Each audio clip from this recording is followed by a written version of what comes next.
की वीडियो में हम सीखेंगे कि हम इलिस्ट्रेटर के अंदर डॉटेड लाइन कैसे ऐड कर सकते हैं, या हम अपनी लाइन आपके पास ऑलरेडी पहले से ऐड है तो उसको हम डॉटेड में कैसे कन्वर्ट कर सकते हैं। तो फर्स्ट ऑफ ऑल हमारे पास ये एक ऑप्शनली मैंने शेप ऐड की हुई है, इसी के ऊपर हम वो प्रैक्टिस करते हैं। यहाँ पर आपके पास ये स्ट्रोक सेटिंग्स का जो ऑप्शन है, आपने स्ट्रोक के ऊपर आपने क्लिक करना है तो आपके पास ये एक बॉक्स ओपन हो जाएगा। यहाँ से ये आपने जो डैश लाइन वाला ऑप्शन है इसको आपने ऑन कर देना है, तो आपके पास ये कुछ ऑप्शंस मज़ीद ऑन हो जाएंगे। यहाँ से आपने जितना आपका स्ट्रोक है आप पहले उतना अपने स्ट्रोक को सेटिंग अपने कर सकते हैं कि यहाँ से आपने 1 पॉइंट आपने स्ट्रोक दिया हुआ पहले, तो यहाँ पर आप 1 ही टाइप कर सकते हैं।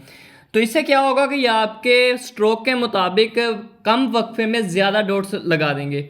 उसके बाद आपके पास ये आ जाता है गैप के आपने एक डॉट और 2 डॉट्स के दरमियान गैप कितना रखना है।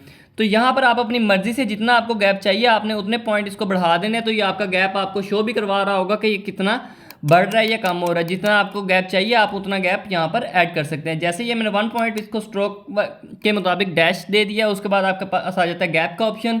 यहाँ पर आप अपनी मर्ज़ी से जितना आपको गैप चाहिए आप उतना गैप यहाँ पर एडजस्ट कर सकते हैं। उसके बाद नेक्स्ट आपके पास आ जाता है फिर डैश का ऑप्शन कि आप कितने डैशेस आपको चाहिए। जैसे यहाँ पर मैं अगर बढ़ाऊँ तो ये आपको नज़र आ रहा होगा कि ये डैशेस का स्टाइल भी चेंज हो रहा है, और ये डैशेस अपने यानी कि 3-3 ग्रुप में ये चेंज हो रहे हैं। एक आपका जो डॉट है वो आपका बड़ा होगा और बाकी का बारीक में होगा, और सेम एज इज आप नेक्स्ट पे चले जाएं तो ये आपका वही गैप का ऑप्शन फिर आ गया है।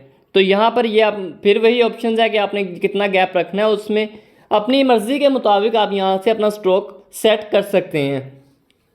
उसके बाद नेक्स्ट हमारे पास ऑप्शन आ जाता है कि आपने यहाँ पर अपने स्ट्रोक को किस स्टाइल में रखना है। यहाँ से जैसे ये मैं इसके डाउन एरो पे क्लिक करता हूँ तो ये आपके पास कुछ ऑप्शनली शेप्स पड़ी हुई हैं, जैसे ये एरोज़ की हैं। अगर आप यहाँ से डाउन एरो पे क्लिक करें तो आपको ये मज़ीद शो करवा देगा कि आपके पास कौन कौन सी शेप्स अवेलेबल हैं जो आप यहाँ पर लगा सकते हैं।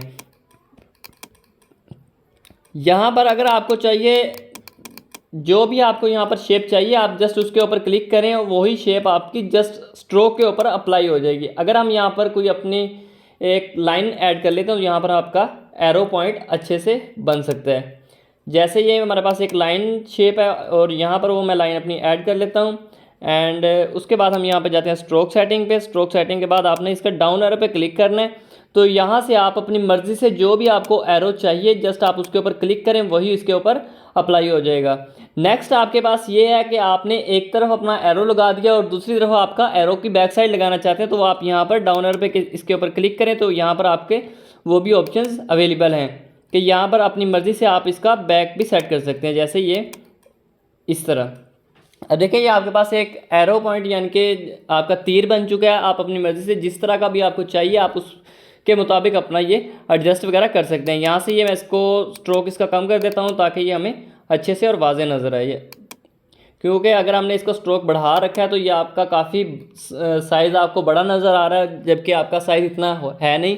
ये आपका जस्ट स्ट्रोक का साइज़ बड़ा हुआ था। आपकी जो शेप का ओरिजिनल साइज़ है वो आपका यही है कि आप अगर 1 पॉइंट पे रखेंगे तो आपकी शेप का ओरिजिनल साइज़ आपको नज़र आ जाएगा। अगर आप स्ट्रोक बढ़ाएंगे तो आपकी शेप का साइज़ नहीं बढ़ता बल्कि आपके स्ट्रोक का साइज़ बढ़ता है। उम्मीद करता हूँ यहाँ तक आपको समझ आ गई होगी। अगर आपको कहीं पर हमारी समझ नहीं आती तो आप हमारे कमेंट सेक्शन में पूछ सकते हैं, इंशाल्लाह आपको प्रॉपर्ली गाइड किया जाएगा। Thank you very much.